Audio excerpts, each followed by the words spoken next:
ጤና ይስጥልን ልጆቻችን። ይህ ዘኪዮስ የተሰኘው ለአጭር ጥያቄዎች አጭር ምላሽ የምትሰጡበት ዝግጅታችን ነው። በዛሬው ዝግጅታችን ዘመነ ጽጌ ወይም ደግሞ የአበባ ዘመንን በተመለከተ ጥያቄዎች አዘጋጅተንላችኋል። እየመለሳችሁ ብዙ እንደምትማሩ ተስፋ እናደርጋለን። መልካም ጊዜ። ጽጌ ማለት ምን ማለት ነው? ጌጥ፣ አበባ ወይንስ እረፍት?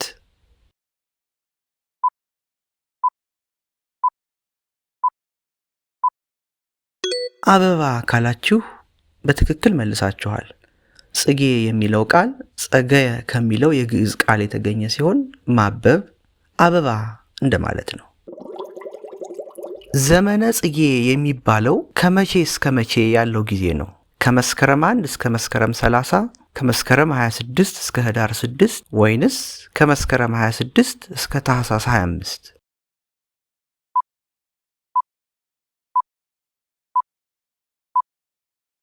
ከመስከረም 26 እስከ ህዳር 6 ያለው ጊዜ ነው ካላችሁ በትክክል መልሳችኋል። ከመስከረም 26 እስከ ታህሳስ 25 ያለው ዘመን ምን ይባላል? ዘመነ መጸው፣ ዘመነ ስብከት ወይንስ መልሶ የለም?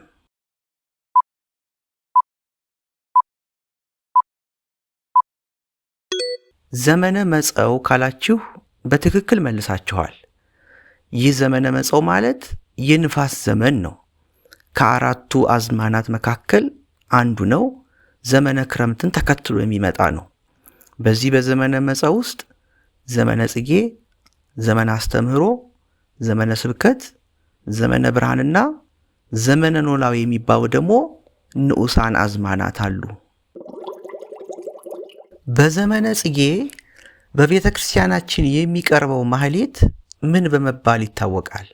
ማህሌተ ደስታ፣ ማህሌተ ጽጌ ወይንስ ማህሌተ ገንቦ?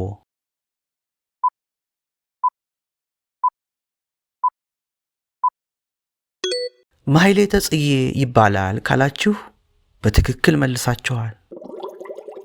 ማህሌተ ጽጌን የደረሰው ማን ነው? አባ አትናቴዎስ፣ አባ ጽጌ ድንግል ወይንስ አባ ጊዮርጊስ?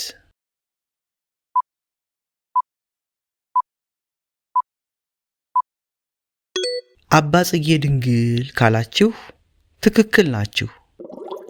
ጌታችን መድኃኒታችን ኢየሱስ ክርስቶስ በዚህ ምድር ላይ ሳለ ከፈጸማቸው ተግባራት መካከል በዘመነ ጽጌ በስፋት የሚነገረው የትኛው ነው? ስቅለቱ፣ ስደቱ ወይንስ እርገቱ?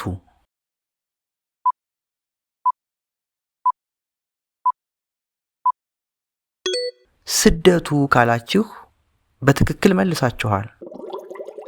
ንጉሥ ሄሮድስ ጌታችንን አገኛለሁ ብሎ የገደላቸው ሕፃናት ዕድሜያቸው ስንት ዓመት ነበር?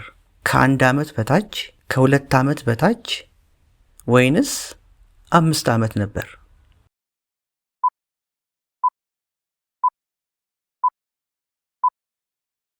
ከ2 ዓመት በታች ካላችሁ በትክክል መልሳችኋል። ሄሮድስ ጌታችን ከተወለደ 2 ዓመት ይሆነዋል የሚለውን ዜና አስቦ ዕድሜያቸው ከ2 ዓመት በታች የሆኑትን ልጆች በሙሉ የቤተልሔም ሕፃናትን አስገድሎ ነበር። እነዚህም ቁጥራቸው 144,000 ነበሩ። ሰማዕታት ናቸው፣ ቅዱሳን ናቸው። ጽጌ ማለት አበባ ማለት ነው ካልን በዚህ ሰሞን በሚደረሰው ምስጋና መሰረት በአበባ የተመሰለው ማን ነው? ጌታችን መድኃኒታችን ኢየሱስ ክርስቶስ፣ እመቤታችን ቅድስት ድንግል ማርያም ወይንስ ሁለቱም?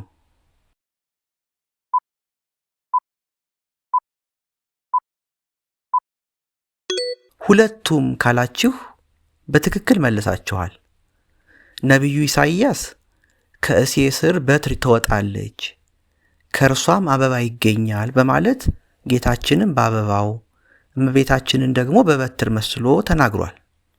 ሶርያዊው ቅዱስ ኤፍሬም ደግሞ ከእሴይ ስር የተገኘች መዓዛዋ ያማረ አበባ አንቺ ነሽ በማለት በዚህ ደግሞ እመቤታችንን በአበባ ወይም በጽጌ ልጇን ደግሞ በመዓዛው ወይም በሽታው መስሎ እናገኘዋለን። ስለዚህ ሁለቱም በአበባ ይመሰላሉ ካልን ትክክል ናችሁ። እመቤታችን ቅድስት ድንግል ማርያም ከልጇ ጋር በተሰደደች ጊዜ የሄሮድስ ጭፍሮች ደርሰው ልጅሽን ሊገድሉብሽ ነው ብሎ የሚያስደነግጥ ዜና የነገራት ሰው ማን ነበር? ዮሴፍ፣ ዮሳ ወይንስ ጥጦስ?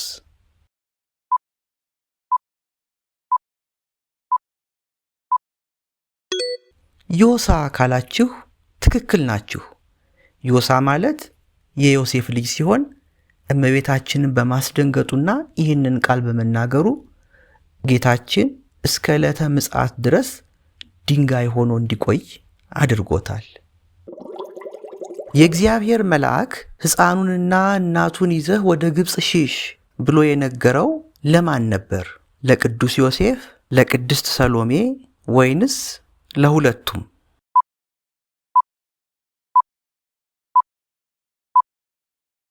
ለቅዱስ ዮሴፍ ካላችሁ ትክክል ናችሁ።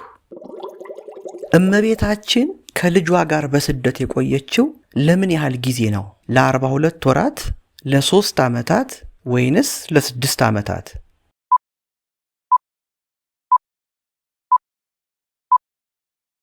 ለ42 ወራት ካላችሁ በትክክል መልሳችኋል። ይህን ማለት 3 ዓመት ከ6 ወር ማለት ነው። እመቤታችን በስደቷ ጊዜ የሄደችው ወዴት ነው?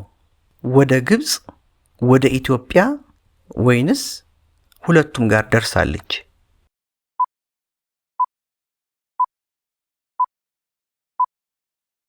ሁለቱም ጋር ደርሳለች ካላችሁ በትክክል መልሳችኋል።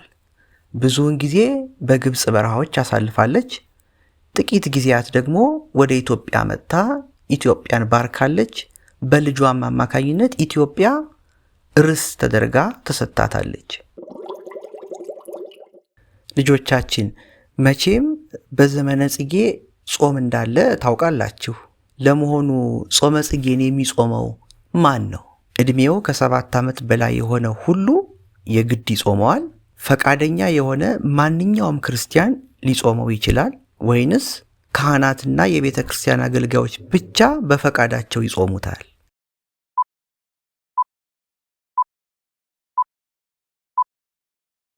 ፈቃደኛ የሆነ ማንኛውም ክርስቲያን ሊጾመው ይችላል ካላችሁ ትክክል ናችሁ። ጾመ ጽጌ የፈቃድ ጾም ነው። ቤተ ክርስቲያን ካወጀቻቸው 7 የአዋጅ አጽዋማት ውስጥ አይደመርም። 7ቱ ዕድሜው ከ7 ዓመት በላይ ለሆነ ሁሉ ግዴታ ናቸው። ጾመ ጽጌ ግን ከስደቷ በረከት አገኛለሁ ያለ በፈቃዱ የሚጾመው ነው። ይህን ጾም የማይካፈል ሰው ግን ለምን አልጾምክም ተብሎ አይገደድም፣ አይኮነንም። እመቤታችን ከልጇ ጋር ከስደት ስትመለስ ያረፈችበት ቦታ ምን በመባል ይታወቃል? ደብረ ቁስቋም፣ ጌቴሴማኒ ወይንስ ሎዛ?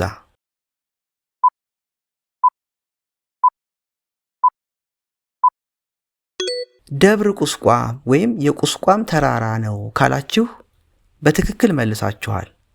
ለዚህም ነው በዘመነ ጽጌ መጠናቀቂያ ያም ማለት ህዳር 6ን ቁስቋም ብለን የምናከብረው። ድንግል ሆይ ርጉም በሆነ ሄሮድስ ዘመን ከልጅሽ ጋር ከሀገር ሀገር ስትሸሺ ከአንቺ ጋር መሰደዱን አሳስቢ የሚለው ቃል በየትኛው ድርሰት ውስጥ ይገኛል? በማሕሌተ ጽጌ፣ በቅዳሴ ማርያም ወይንስ በውዳሴ ማርያም?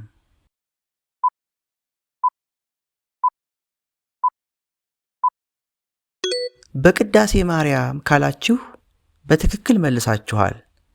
የቅዳሴ ማርያም ደራሲ አባታችን አባ ሕርያቆስ ድንግል ሆይ ርጉም በሆነ በሄሮድስ ዘመን ከእርሱ ጋር ከሀገር ሀገር ስትሸሺ ከአንቺ ጋር መሰደዱን አሳስቢ፣ ከዓይኖችሽ የፈሰሰውና በተወደደው ልጅሽ ፊት የወረደውን መሪር እንባ አሳስቢ።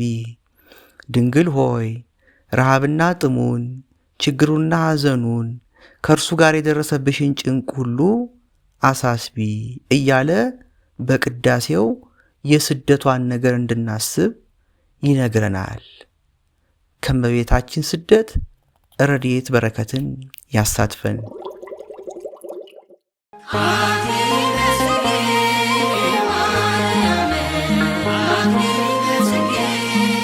ልጆቻችን በዛሬው የዘኪዎስ ዝግጅታችን ያቀረብንላችሁ ጥያቄዎች የእስካሁኖቹን ይመስሉ ነበር። ብዙ ዕውቀት እንዳገኛችሁ፣ ብዙ ደግሞ ለማወቅም እንደተነሳሳችሁ ተስፋ እናደርጋለን። ከማህሌቱ ተሳተፉ። መልካም ዘመነ ጽጌ ይሁንላችሁ። ቻናላችንን ሰብስክራይብ ማድረግ፣ ቪዲዮዎቻችንን ላይክ እና ሼር ማድረግ አትዘንጉ። ወላጆችም ይህንን በማድረግ አገልግሎታችን እንዲሰፋ እንድታበረታቱን በአክብሮት እንጠይቃችኋለን። መልካም ጊዜ